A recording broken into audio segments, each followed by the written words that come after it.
Hi everyone, it's Frank Walters here. Now, if you want to learn how to paint classic watercolor landscape, well, today you've come to the right place. First of all, take a screen grab of this lovely capture of Loch Etive in Glencoe up there in Scotland. It's a beautiful shot. Watercolor is not about accuracy. It's more about atmosphere, and that's what we're going to look at today.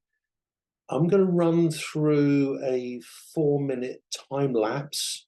So we'll go through this fairly quickly, and I'll pull out the 5 key ingredients that are going to help you paint watercolors really well. I do have a 40-minute version, a full version, for those that are really keen and don't want to miss any detail at all. I'm happy to send you a link to that if you email me on frank@frankwatercolors.com. Let's get on with this. Let's have a bit of fun. I'll do a voiceover on this and let's go through it from beginning to end. We have a sheet of quarter imperial Saunders Waterford, 140 pound, doing a composition.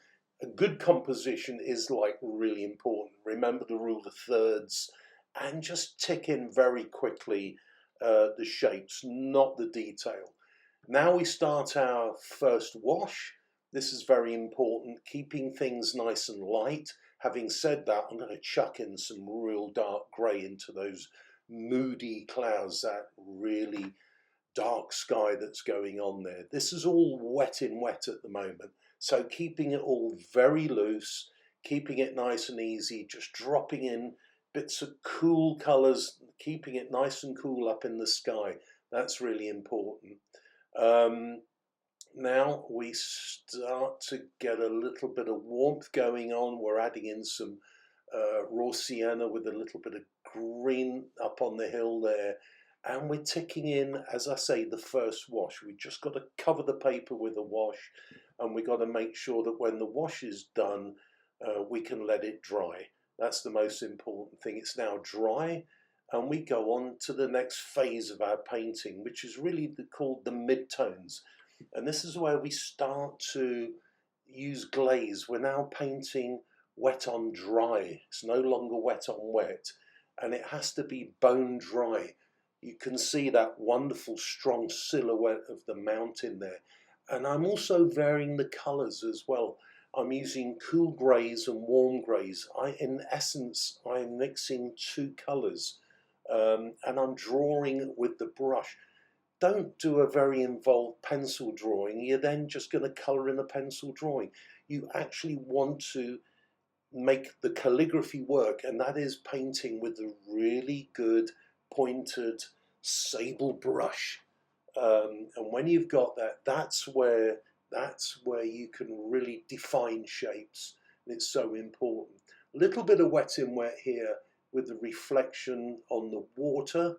And again, keep looking at the reference, using the reference to get those shadows going, get those shapes happening. That's really important. Now looking at the rock, I'm going to put the rocks down. I'm continuing with this really minimal palette. I'm using blues for the cool. I'm using French ultramarine. I'm using cerulean.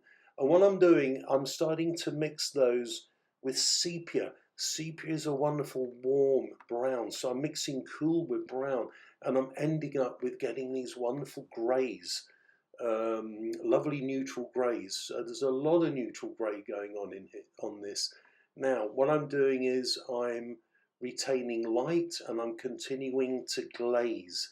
This is really important, glazing. It's something that everyone has to learn. It's so important. And we're just about coming to the end now. Right, give it a go and get it to work. I finished this, and just at the end I just added some shadows with a little bit more indigo and a touch of alizarin crimson. And as you can see, it's finished now. It's strong, it's powerful, but more importantly, it has atmosphere. I really hope you've enjoyed that. Come and join me again soon on frankwatercolors.com.